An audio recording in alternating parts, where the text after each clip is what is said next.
Traditionally the longest and toughest of all the events which make up the FIA World Rally Championship, this year's Safari Rally is actually the shortest ever. But changes to the servicing regulations, which means that the teams can no longer use helicopters, means that this event will be one of the toughest ever. March 1997, the venue the most exciting continent on Earth, Africa. Is this an event you enjoy? Yes, no, I enjoy it. I must say it was one of my favourite events. I think just really being out in the bush with all the wild animals, and we're the guys who are actually in a cage, you know.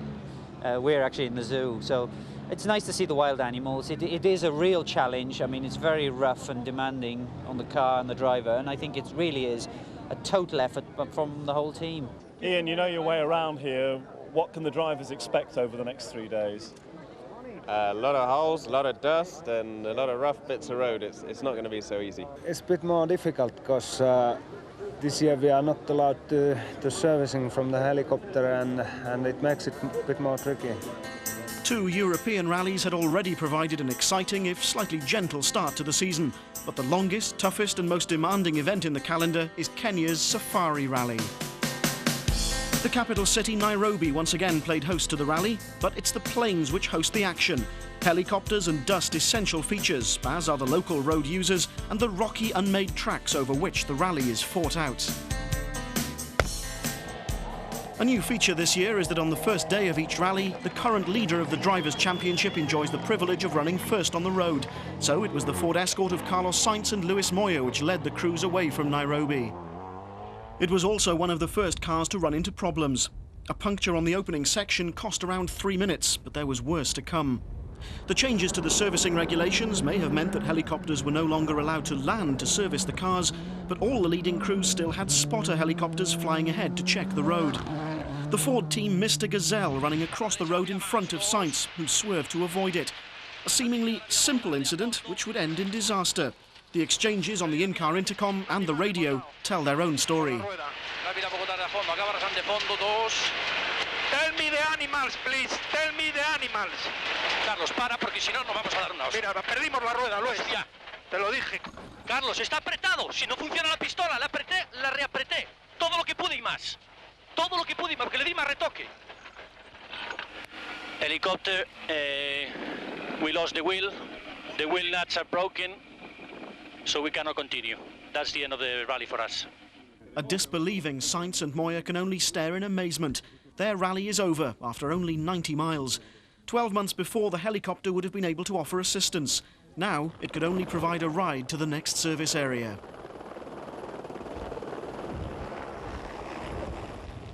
Well, we hit an animal, we break one tire, we have a puncture, then we stop for change the tire, and probably the tire was not well tightened, and then after a while we lost all the nuts of one of the wheel.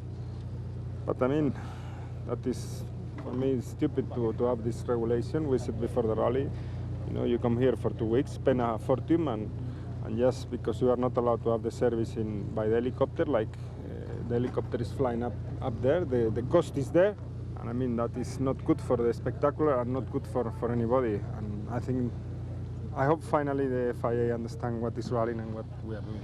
Sainz, understandably angry, began the long journey home. But Ford weren't alone. Kenneth Eriksson also hit problems on the first section. This is how his Subaru Impreza World Rally car is supposed to look. But only halfway through section 1, from inside the car, it's obvious that something is seriously wrong. Eriksson had hit a large rock at around 80 miles an hour and ripped off the rear wheel. Like a drunken crab, the car lurched through the section, dragging the rear along the ground. To reach the next service area meant driving like this for over 30 miles. But, unlike Sainz, he decided to struggle on. And incredibly, not only did Eriksson make it, but he only lost 16 minutes in the process. He'd won this particular battle. Now his mechanics faced another. A total of 30 minutes was all they had to completely rebuild the rear of the car. Any longer and retirement would be the cruel consequence. Eriksson could only stand and watch. The tension and emotion at watching the rally slip away is written all over his face. On the rough, I mean, I was very slow, maybe 40 kilometers, but on the smooth thing, I was maybe 100, 120. Yeah. Not only was the bodywork and suspension wrecked, but a hole in the rear differential had to be patched up. Each mechanic had his own job, individually important, but as a whole, nothing short of critical. As the minutes ticked away, they looked to be winning the fight. Even Ericsson picked up a hammer at one point to make sure the door would shut. It would be close, but they might just make it.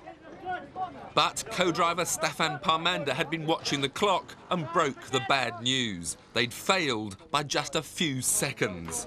The mechanics, though, insisted that they leave and try to book into the time control. Maybe Staffan was wrong. Maybe the marshals would allow them to continue. They'd worked too hard for it to end like this, but end it did. How late were you? Less than a minute. I don't know exactly, Staffan will tell you, but it was on the minute, you know. But it looked an almost very heroic performance. Yeah, it was. They did a fantastic job. I'm amazed that they got... I honestly didn't think they would do it. But actually, as it is, the car's not bad. It would have been OK. So it's for the sake of half a minute, really. Colin McRae was then left as the sole surviving Subaru driver, but his co-driver, Nicky Grist, began the rally with badly swollen eyes as a result of some kind of allergic reaction. A good result in Kenya had always been vital, but now the team was also relying on the pair to secure points for the Manufacturers Series as well. Ford's hopes rested on Armin Schwartz, who'd never even competed in Kenya before. That didn't seem to worry him. Second fastest on the first section, he took the lead on section 3, the shortest of the day, at a little over 35 miles.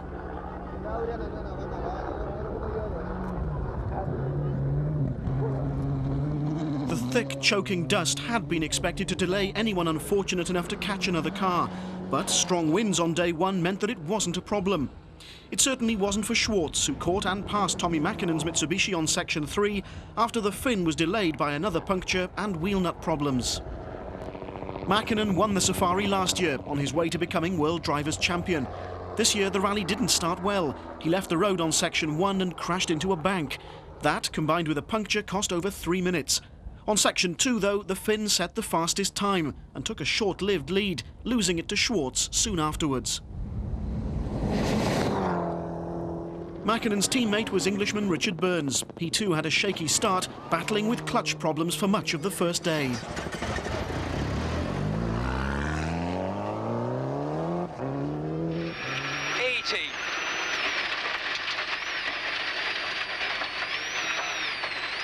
Flat left, 80, care crest at 20, turn 90 left, narrow. Mitsubishi have chosen to register their new car under 2 names, so while Mäkinen was in his usual Lancer Evolution 4, Burns drove a Charisma GT. Both cars are in fact identical. Against the new high-tech cars from Subaru, Ford and Mitsubishi, Kenya's Ian Duncan drove the same Toyota Celica that he'd driven to 3rd last year. Duncan used his experience wisely, leading after the first section, but slipping to 5th place by the end of the day. The car might be outdated, but the local spectators didn't seem to mind. Duncan's teammate was the Ugandan Karim Hirji. He never managed to match the Kenyan speed and ended the first leg in 16th place. The leading privateer was Jonathan Toroitich, the son of the Kenyan president, in another Celica. He was 6th at the end of the day, but was well down on the leading pack. His air horns and windscreen wipers weren't helping either. The biggest cheers, though, were for Kenya's sporting hero, Patrick Injiru, who was competing on his 14th Safari and whose Subaru was leading Group N. His rally would be a short one, however. An engine failure spelt retirement for the 3rd top 10 driver in as many sections. Injiru was philosophical about his exit. We just came in like that, and then all of a sudden, the next thing, the car just goes boom. I mean, we just say Sharia Mungu. Sharia Mungu, is there a literal English translation of that? Well, this is all what God has planned for us. As the day drew to a close, the philosophical mood had reached Ford, who reflected on their mixed fortunes. Yeah, obviously very disappointed in one sense that we've lost Carlos so early, but delighted in the other sense that Armin is leading the rally. I mean, yeah, we're keeping our record intact. The first 3 rallies we've led every one, but obviously a long way to go, but certainly like to think that we could hang on to the first place this time. Quite a good day. I mean, we didn't have any problems today. The car was working very, very well. Apart from one shock absorber, everything was perfect.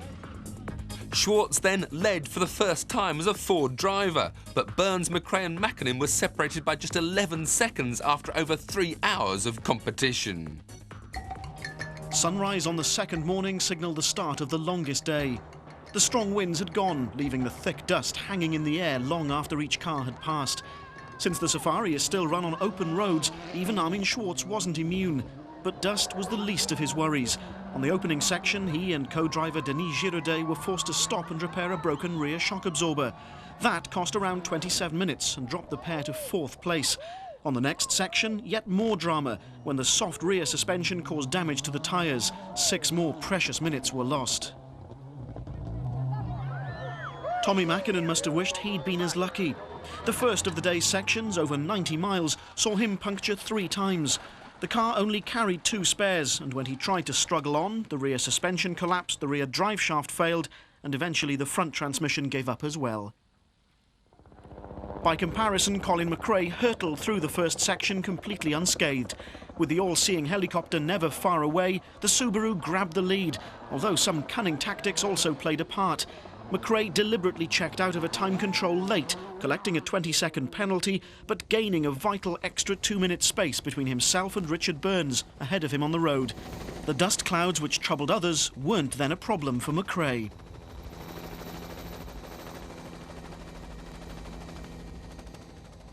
Ian Duncan had been elevated to 3rd place by Mackinnon's retirement and Schwartz's suspension problems. He caught the escort on the first section and had to drive in the German's dust for the final 6 miles.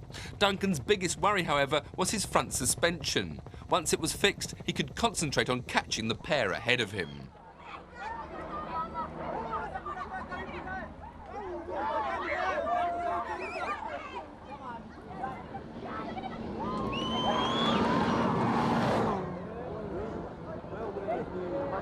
Richard Burns was another driver who'd suffered by catching Schwartz. The dust had forced him to come to a near standstill several times, helping McRae to increase his lead. The Mitsubishi was around 3 minutes behind the Subaru, but Burns was well pleased. This was his first event in the new car, and with Mackinnon out, the hopes of the team rested squarely on the young Englishman's shoulders.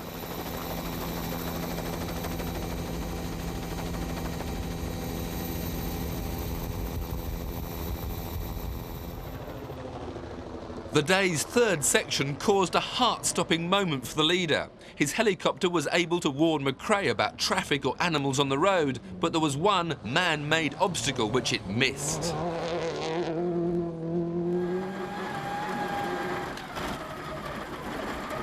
It was a bizarre incident which gave the Subaru mechanics yet another headache. Following the damage to the rear of Ericsson's Impreza the previous day, they now had to rebuild the front of McRae's car. They set to work to fix what was, in effect, sheer vandalism.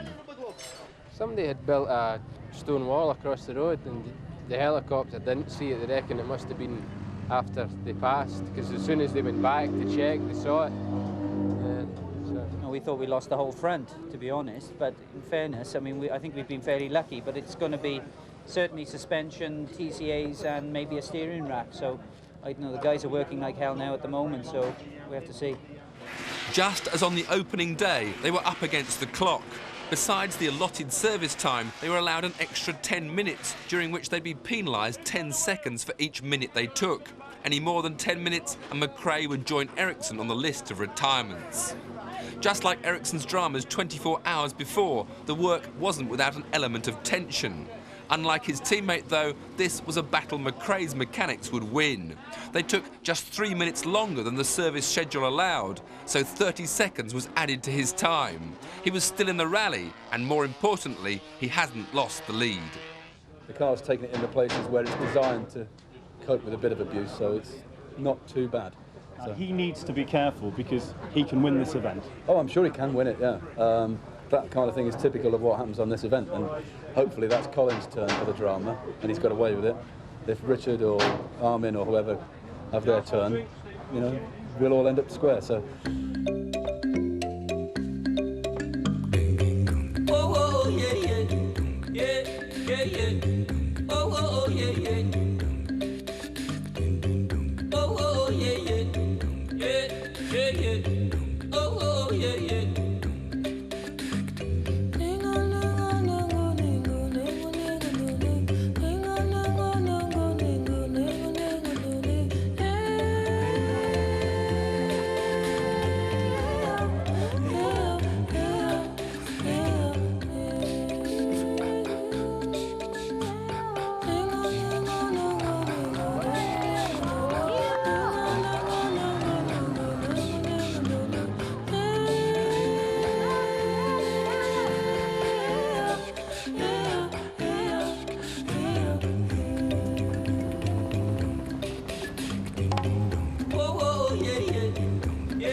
Day 2 was obviously the day for bizarre incidents. In the afternoon, it was the unlucky Schwartz's turn.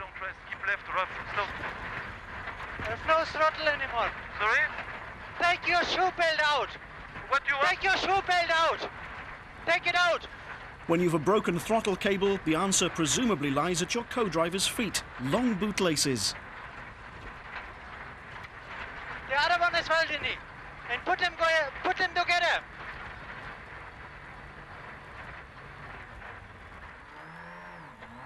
With Giraudet bootlaces directly attached to the throttle, Schwartz could accelerate by hand, with varying degrees of success.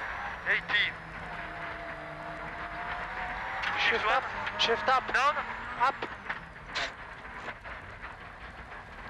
It doesn't work. Sorry? It doesn't work.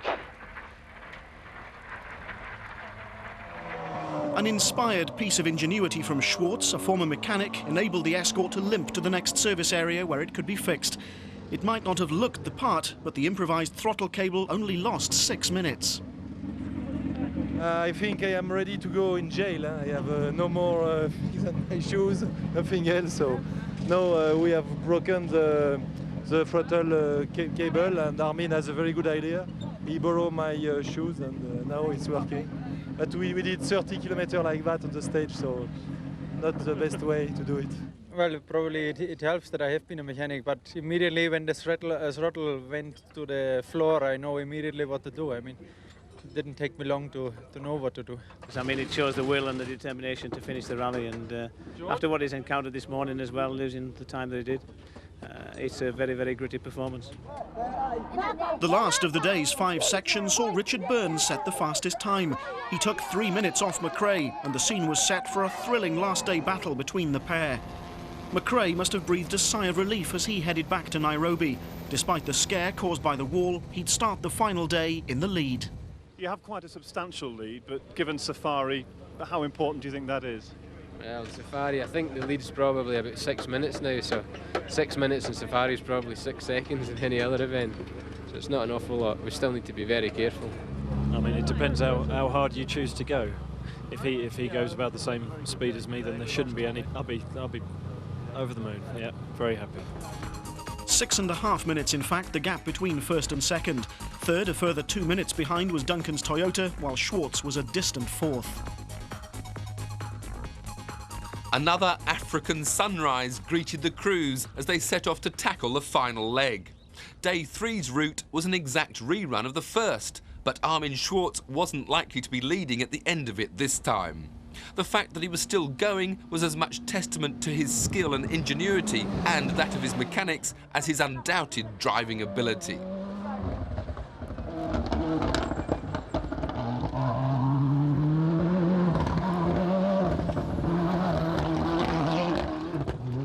Ian Duncan won this event in 1994 and finished third on both the following 2 safaris.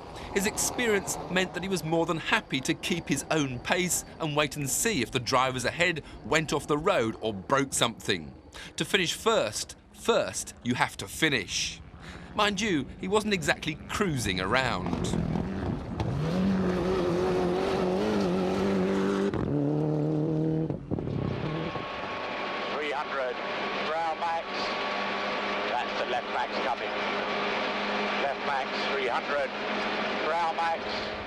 Richard Burns started leg 3 in the same way he'd ended leg 2, by setting the fastest time on a section. He was nearly 2 minutes quicker than Colin McRae through the first of the day's 4 tests. The message was clear.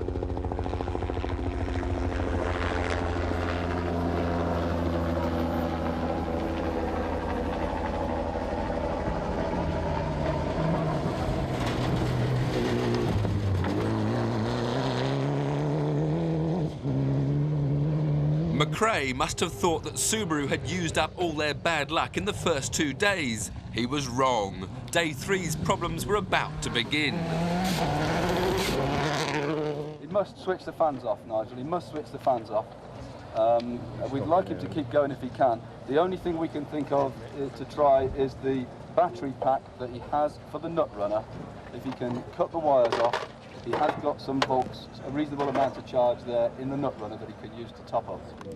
A broken alternator meant that the car's battery was running dangerously low. While McRae drove on without cooling fans and one of the fuel pumps, the team worked out a way of wiring up the wheel nut gun's battery pack to provide a few precious extra volts. It's very straightforward. There's a red wire on the extreme left and a black wire on the extreme right. They just have to be connected appropriately to the battery or the master switch or whatever he can get to.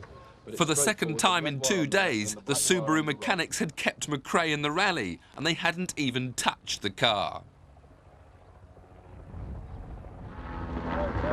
Burns was blissfully unaware of the drama unfolding ahead of him.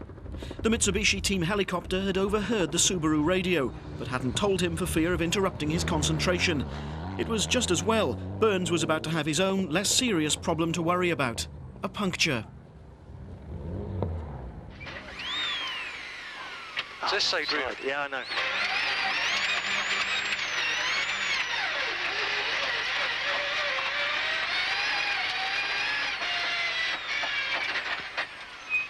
Driving the car over a ditch to avoid using the jack, Burns and his co-driver Robert Reed took only a couple of minutes to change the wheel. They then carried on with their pursuit of McRae, completely unaware that the leader had lost the same amount of time with his electrical worries.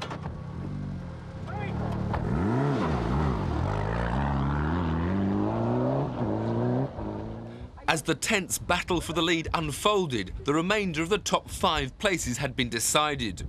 Jonathan Toroitich brought his Toyota home in 5th position, the best privateer and his best ever result on his country's round of the World Rally Championship.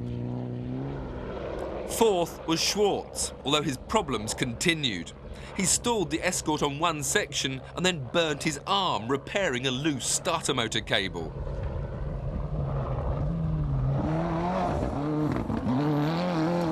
Ian Duncan's steady run was rewarded with another 3rd place. Next year, Toyota will have their World Rally car and things could well be a lot different.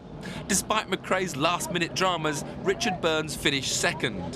His best result on a World Championship event. His first win surely can't be long in coming. But victory on this occasion went to Colin McRae, partnered by the ever-cool Nicky Grist. Their first win together. 70. 6 left minus. Into crest and 6 left. Into 6 right. And 6 crest and K, 6 left tightens to 5 left plus. And into K, right tightens to 3 right plus over crest, opens. And 6 left, 70. Caution left and 3 right through bump into medium bumps. Into crest and bad bump and 6 crest. At the final service area, it was time to thank the mechanics who'd helped Subaru win the Safari Rally for the first time by achieving the impossible.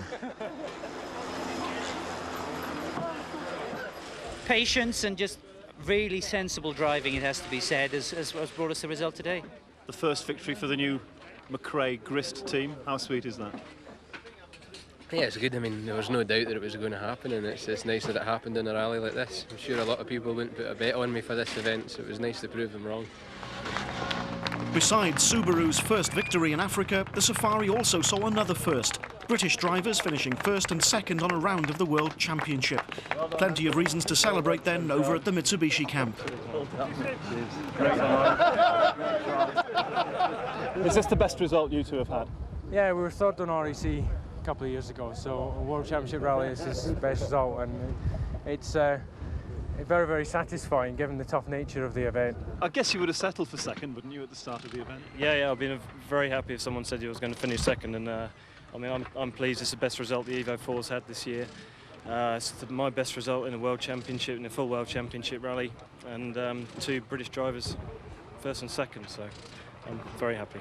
There's been a lot of controversy about the servicing regulations and how they altered. Are you happy in the end with the way they've worked? Not really. I don't think we thought enough about it when it was decided that we would go along with the new service regulations.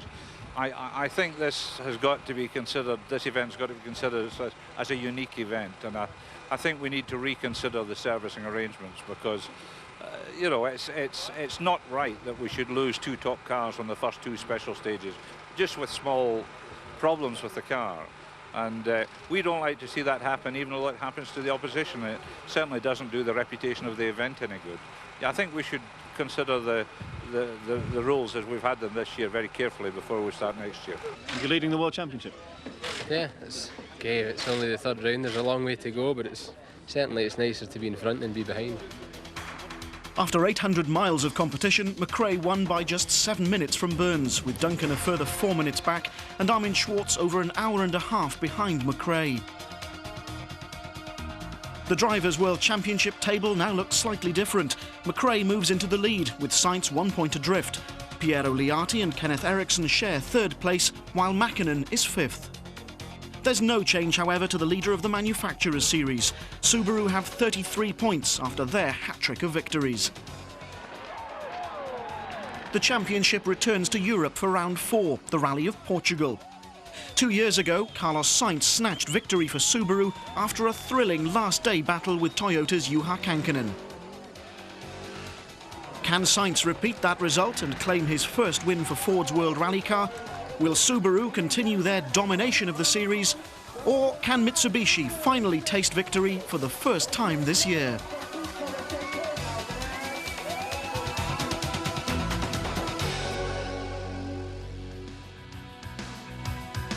In Top Gear Motorsport next week.